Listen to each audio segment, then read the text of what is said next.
Porque o certo é que a Comisión Europea non recibiu ningunha solicitude formal nin de España nin de Galiza para que o transporte marítimo da Ría de Vigo recupere o carácter de servicio público.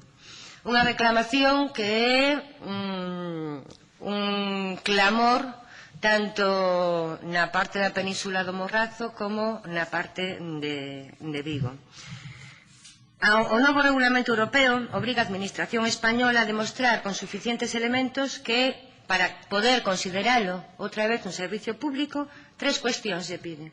Que sexa un servicio realmente necesario, demostrar que ten interés público para os pasaxeiros e, por último, que non está debidamente satisfeito polas empresas privadas. Estas tres cuestións as cumple perfectamente o transporte de Ría de Vigo. Respecto a si un transporte realmente necesario, un servicio realmente necesario. No ano 2008, o transporte da Ría de Vigo aumentaba o seu número de viaxeiros nun 6% e chegou a superar o 1.000.000 de persoas.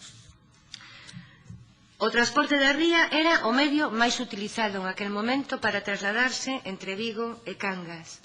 No ano 2010 empezou o gran desastre e empezou a perder viaxeiros. No ano 2011 serán os peores datos da línea entre Vigo e Moaña, pero, sin embargo, a línea entre Vigo e Cangas sigue mantendo bastantes viaxeiros. Pero por qué? Porque hai un barco cada 15 minutos de luns a venres. E iso é fundamental, porque a xente do Morrazo, as persoas do Morrazo, teñen que trasladarse a Vigo para estudiar, para traballar, para facer probas médicas, para ir a consultas, para casi todo. Polo tanto, é un transporte que utilizan, si o hai, moitísimas persoas. Evidentemente, con unha frecuencia de 15 minutos, había moitísimos usuarios para ese transporte, chegando a superar, como dixen, o 1.000.000 de usuarios. Sin embargo, aparece este mismo verán unha discrepancia entre o número de viaxeiros que di a Xunta e o número que di a empresa, o cual estamos falando de que aí hai, por un lado, unha xustificación para reducir frecuencias e, por outro lado, tamén ten a súa relevancia fiscal, tanto por non declarar ingresos como por non pagar os impostos relacionados con esos ingresos. Ahora, se antes había un barco entre Vigo e Cangas cada 15 minutos, ahora hai un barco cada media hora, pero que, ademais, empezan máis tarde, xusto na hora de ir a traballar, pola mañán, que cando a xente necesita coller o barco para trasladarse a traballar a Vigo, moita xente de Vigo despois se traslada por Riño, é dicir, é un transporte longo, esas frecuencias as retiran e as deixan a partir das 7 da tarde, das 7 da mañán, saindo dende Cangas. En consecuencia, resulta evidente que existe unha gran demanda dese transporte da Ría de Vigo, tanto desde Cangas como desde Moaña. E esos datos os temos no ano 2008 e non hai ningún motivo para que non se dera igual.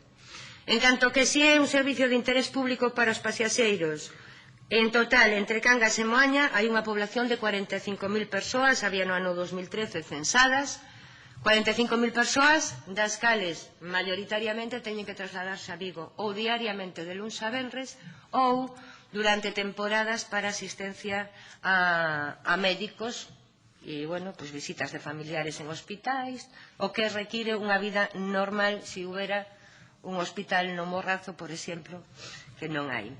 E, por outra parte, se é ou non debidamente, ten que demostrar que non sea debidamente satisfeito polas empresas privadas en solitario. Creo que está máis que demostrado que é un fracaso de xestión a que fai Mar de Ons, suprimindo as frecuencias, precisamente as máis importantes, atrasando os servicios, subindo os precios. Este ano tuvo dúas subidas de prezo, unha subida de prezo no mes de xuño dun 7% entre Vigo e Cangas, e agora volve a subir un 8,3%, lle subiron tamén un 9,3% o precio do billete dos pensionistas. É dicir, o que está facendo Mar de Ons é provocando que os usuarios deixen de utilizar o barco, xustificar que ese barco non é necesario. O Morrazo reclama ese barco, Vigo reclama ese barco. Para a Ría de Vigo, fundamental, para a economía de Vigo, fundamental. e para que as persoas de Vigo manteñan do Morrazo fundamentalmente unha calidade de vida que lle permita acceder a todos os servicios que lle ofrece a gran cidade e que non lle ofrecen as vilas do Morrazo, necesitan este transporte. Por lo tanto, nos consideramos que é unha responsabilidade da Xunta reclamar ese transporte porque é a única forma, recuperando ese carácter de servicio público, que permita garantir prezos, horarios e frecuencias xustas necesarias para a poboación do Morrazo. Nada máis e moitas grazas.